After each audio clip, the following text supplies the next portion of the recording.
2024 में आईएएस बनना चाहते हो? तैयारी स्टार्ट कर दी है। लेकिन पहले ये तो बताओ कि आप यूपीएससी वर्दी हो भी कि नहीं, प्रिपरेशन सही डायरेक्शन में चल रही है कि नहीं चल रही है, ये कैसे पता लगेगा? भाई सबका तो चाचा मामा पापा आईएएस आईपीएस तो होते नहीं है। तो all India smash scholarship test for 2024 attempt करो। आपको अप टू 100% स्कॉलरशिप मिल सकती है हमारे मेंटरशिप प्रोग्राम में। लेकिन उससे भी ज्यादा बड़ी बात, रजिस्टर करते ही आपको 10,000 का माल, 10,000 का स्टडी मटेरियल, लेक्चर और इसके साथ हमारे रैंकर के साथ एक 1-to-1 सेशन जहां आप अपनी प्रॉब्लम, अपनी स्ट्रेटजी डिस्कस कर सकते हैं, ये सब मिलेगा। तो दिए हुए लिंक पे रजिस्टर करिए तुरंत। हेलो फ्रेंड्स, मेरा नाम रमन गुप्ता है। मैंने हरियाणा सिविल सर्विस 2021 के एग्ज़ाम में 20वां रैंक प्राप्त किया है। आज मैं दिल्ली नॉलेज ट्रैक के माध्यम से आपसे अपनी प्रीलिम्स, मेंस और इंटरव्यू में जो मैंने स्ट्रेटजी और बुक्स फॉलो की हैं उसके बारे में डिस्कस करूंगा। अपनी स्ट्रेटजी डिस्कस करने से पहले मैं अपने बैकग्राउंड के बारे में आपको बताना चाहूँगा। मैं एक MBBS ग्रेजुएट हूँ।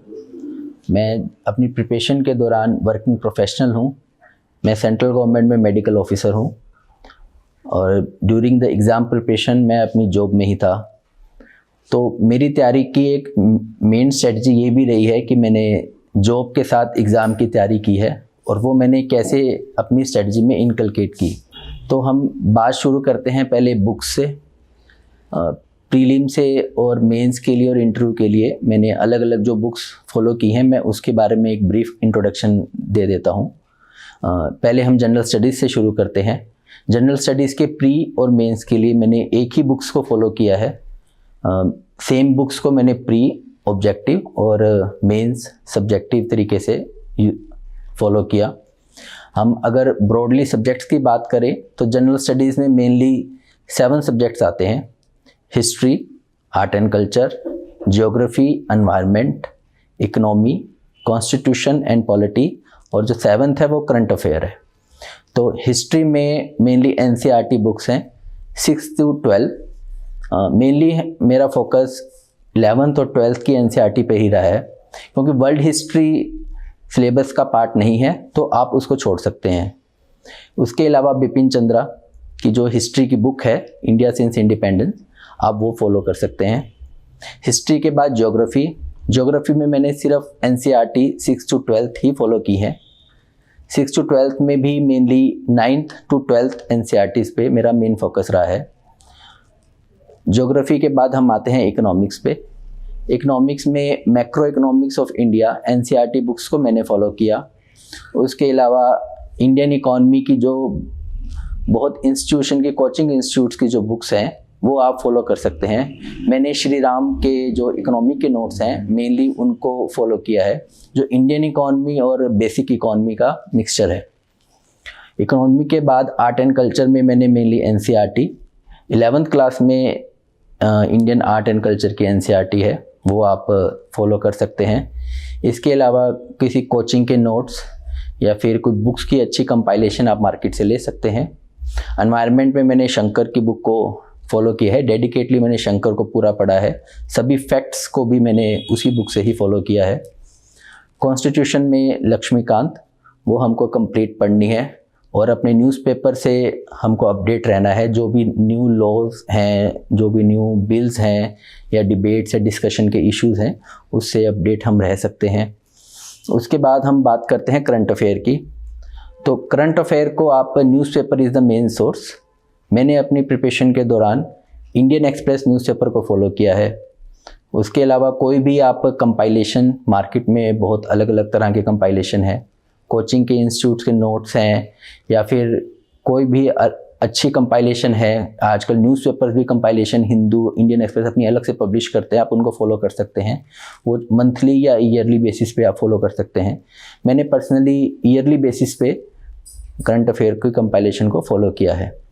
अब क्योंकि ये हरियाणा का एग्ज़ाम है, इसमें हरियाणा स्पेसिफिक भी आपको प्रिपेयर करना है, क्योंकि प्रीलिम्स में स्पेसिफिक कुछ क्वेश्चन 5 से 10 क्वेश्चन हरियाणा के रहते हैं और मेंस में आपको अपनी जीएस में यूज़ करना होता है आपके हरियाणा की रिलेटेड फैक्ट्स एंड नॉलेज को। तो हरियाणा के लिए मैंने अरिहंत की बुक को, जो बहुत कंप्लीट बुक है हरियाणा के बारे में, बेसिक्स और करंट दोनों को ही कवर करती है, और हरियाणा का जो लेटेस्ट इकोनॉमिक सर्वे और बजट है आप उसको पढ़ें। इकोनॉमिक सर्वे और बजट में आप किसी कंपाइलेशन की बजाय जो ओरिजिनल डॉक्यूमेंट है उसको फॉलो करें, क्योंकि स्टेट का इकोनॉमिक सर्वे ज़्यादा बल्कि नहीं है, लिमिटेड पेजेस का है। तो आप इकोनॉमिक सर्वे में ज़्यादा एम्फोसाइज करूँगा, क्योंकि वो अरिहंत की ही बुक को आपको और स्ट्रॉन्गर तरीके से अपडेट करेगा। तो आप इस सोर्स को फॉलो कर सकते हैं। अब हम बात करते हैं स्ट्रेटजी की। प्रीलिम्स में और मेंस में और इंटरव्यू में मैंने अलग अलग स्ट्रेटजी फॉलो की है, क्योंकि nature of exam her stage पे अलग है। सोर्स सेम रहे हैं, बुक्स सेम ही रही हैं हर स्टेज की प्रिपरेशन के लिए। प्रीलिम्स के लिए आपको अपना वाइडर कवरेज करनी है, क्योंकि अब एग्ज़ाम मोर कंसेप्चुअल हो गया है, तो फैक्ट्स से हटकर आपको कंसेप्ट्स पे ध्यान देना है, चाहे वो ज्योग्राफी है या इकोनॉमिक्स है या फिर करंट अफेयर्स भी हैं, क्योंकि एग्ज़ाम में आपके बेसिक्स ही टेस्ट किए जाएंगे, फैक्ट्स बहुत कम हैं। और एससीएस ने भी अभी अपना पैटर्न चेंज कर लिया है, जो सिमिलर टू यूपीएससी लाइंस हैं, जो मेनली कंसेप्ट पे ही बेस्ड है। तो प्रीलिम्स के जो मेनली स्ट्रेटजी है वो कंसेप्चुअल तरीके से तैयारी है, और मैक्सिमम आपकी रिवीजन है और मैक्सिमम प्रैक्टिस है। आप प्रीवियस ईयर के जो क्वेश्चंस हैं, चाहे वो हरियाणा के हैं या यूपीएससी के हैं, वो आप फॉलो कर सकते हैं। जो टेस्ट पेपर्स आते हैं इंस्टीट्यूट्स के, मैंने पर्सनली विज़न के टेस्ट पेपर्स फॉलो किए। लास्ट 12 मंथ्स के आप टेस्ट पेपर्स जो हैं वो आप फॉलो कर सकते हैं। वो आपका कंप्रिहेंसिवली पूरा सिलेबस जो है कवर कर देते हैं। अब प्रीलिम्स के बाद हम आते हैं मेंस के लिए, क्योंकि बुक्स और सोर्सेज मेरे सेम ही रहे हैं, तो स्ट्रेटजी लेकिन अलग है। मेंस नॉलेज से ज़्यादा आपकी राइटिंग स्किल्स का टेस्ट है, आपके राइटिंग कम्युनिकेशन का। तो आप ज़्यादा से ज़्यादा प्रैक्टिस करके अपने प्रेजेंटेशन को इम्प्रूव करके ही इसको मेंस को एक्सेल कर सकते हैं। इसके लिए आपको जो प्रीवियस ईयर क्वेश्चंस हैं या मार्केट में जो मेंस के स्पेसिफिक टेस्ट पेपर हैं उसको लिखने की हैबिट आप डेवलप कीजिए। जैसे जनरल स्टडीज़ का पेपर 3 घंटे में सोल्व करना होता है, तो आप उसको 2 घंटे 45 मिनट में सोल्व करने की कोशिश कीजिए। रूम में बैठ के प्रैक्टिस कीजिए, टाइम से पहले पेपर सोल्व कीजिए, ताकि रिफ्लेक्सली आप एक अच्छा कंटेंट एग्ज़ाम में प्रस्तुत कर सकें। अब हम अगर बात स्पेसिफिक जीएस से हटके ऑप्शनल की करें, तो ऑप्शनल में भी जो रिसोर्सेज रहे हैं वो मेरे ग्रेजुएशन के ही बुक्स रही हैं। मेरा ऑप्शनल मेडिकल साइंस रहा है, क्योंकि मैं बाय प्रोफेशन डॉक्टर हूं और मैंने अपने ग्रेजुएशन के ही ऑप्शनल को फॉलो किया। तो मेरे जितने भी ग्रेजुएशन की बुक्स थी वही मैंने अपने ऑप्शनल की स्ट्रेटजी में रखी है, उनके नोट्स बनाए हैं, उनको क्रिस्प किया है। इसमें एक बात का ध्यान देना बहुत ज़रूरी है कि मेंस में ऑप्शनल से के लिए हमको 1 या 2 दिन से ज़्यादा समय नहीं मिलता है। जीएस के एग्ज़ाम्स और ऑप्शनल के एग्ज़ाम्स के बीच में यूजुअली 1 दिन या 2 दिन का समय रहता है। तो अपने ऑप्शनल को आप इतना छोटा कीजिए बाय नोट्स मेकिंग और ऑलरेडी प्रिपेयर्ड मार्केट नोट्स, किसी भी तरीके से कि वो 2 दिन में रिवाइज हो जाए, क्योंकि विद रिवीजन ही आप मेंस के एग्ज़ाम में ऑप्शनल के पेपर में अच्छा लिख पाएंगे और टाइम पे भी अपना पेपर जो है समाप्त कर पाएंगे। तो ये सभी स्ट्रेटजी मेरी, जो अगर मैं कुछ पॉइंट्स में इसको क्लब करना चाहूँ, तो मेनली नोट्स मेकिंग, चाहे वो जीएस में है या ऑप्शनल में है, नोट्स बना के अपने सिलेबस को कम करना, छोटे तरीके से अपने पास एकदम कंसाइजली रखना और प्रैक्टिस करना, ताकि टाइम पे आप एग्ज़ाम को पेपर को कंप्लीट कर पाएँ। इन सब की इम्पोर्टेंस मैं अगर अपने प्रिपरेशन जर्नी से सीखूं, तो यूपीएससी की जर्नी के दौरान मुझे इसकी इम्पोर्टेंस महसूस हुई कि मेंस में आप की प्रेजेंटेशन, प्रैक्टिस और कंसाइजनेस बहुत मैटर करती है। वही चीज़ें मैंने अपने एससीएस की प्रिपरेशन के दौरान यूज़ की, और ये मेरा पहला ही एससीएस के साथ अटैम्प्ट था, क्योंकि मेडिकल साइंस इसी साल से ही हरियाणा गवर्नमेंट ने इंट्रोड्यूस किया है। और उसी स्ट्रेटजी को फॉलो करते हुए, उन्हीं पॉइंट्स का ध्यान रखते हुए मुझे इस बार सफलता मिली है। अब हम नेक्स्ट स्टेज पे बढ़ते हैं इंटरव्यू की। तो इंटरव्यू की कोई अलग से स्पेसिफिक प्रिपरेशन नहीं है। इंटरव्यू की प्रिपरेशन वही है जो आप प्री और मेंस में फॉलो करते हैं, क्योंकि उसी करंट अफेयर से नेशनल, इंटरनेशनल या स्टेट स्पेसिफिक करंट अफेयर्स, उन्हीं चीज़ों के बेसिक से ही आपसे जो सवाल हैं वहाँ पे किए जाएंगे। कम्युनिकेशन बहुत ही इम्पोर्टेंट पार्ट है इंटरव्यू का, क्योंकि नॉलेज आपकी मेंस तक टेस्ट हो चुकी है, अब आपकी पर्सनैलिटी टेस्ट है, तो कम्युनिकेशन पे अपना ध्यान दीजिए। एक बहुत ही सिंपल तरीका प्रैक्टिस का है कि आप मिरर के सामने खड़े होकर अपने कम्युनिकेशन को जज कर सकते हैं, उसको इम्प्रूव कर सकते हैं। लैंग्वेज का बैरियर हमको नहीं रखना चाहिए। मैंने पर्सनली यूपीएससी के दौरान शुरू में जो इंग्लिश में इंटरव्यू दिए और हिंदी में इंटरव्यू दिए तो कुछ फ़र्क नहीं था। जो इंटरव्यू का मेनली कंटेंट और आपकी कम्युनिकेशन से ही मार्क्स हैं। लैंग्वेज डजंट डिटरमाइन कि आपके बोर्ड कितने मार्क्स देगा। तो आप जिस भी लैंग्वेज में कंफर्टेबल हो, हिंदी इंग्लिश या फिर मिक्स हिंदी इंग्लिश, आप यूज़ कर सकते हैं इंटरव्यू में। अपना सिलेबस जरूर रिवाइज कीजिए इंटरव्यू से पहले, क्योंकि जो ब्रॉडली क्वेश्चंस होंगे वो आपके बैकग्राउंड से रिलेटेड होंगे। अपना बायोडाटा से ही आपके क्वेश्चन निकलेंगे, आपके करंट अफेयर से या फिर जो सब्जेक्ट्स हैं हमारे बेसिक, जो मैंने सब्जेक्ट्स बताए हैं 7 सब्जेक्ट्स हैं, उसी में से ही जो क्वेश्चंस बनेंगे। तो आप अपने आप को प्रिपेयर करके जाएंगे तो आपको कुछ भी इंटरव्यू में नया नहीं लगेगा। इंटरव्यू में उसके अलावा थोड़ी mental health and physical fitness भी हेल्प करती है। मैंने पर्सनली इस चीज़ को फॉलो किया कि मैं फिज़िकली फिट लगूं और मेंटली साउंड रहूं, ताकि मैं ईज़िली अपनी जो किसी भी टॉपिक से रिलेटेड मेरे सजेशंस हैं या फिर कोई बात है वो उसको मैं रख पाऊँ। तो ये मेरी मेन स्ट्रेटजी रही है प्री, मेंस और इंटरव्यू के दौरान।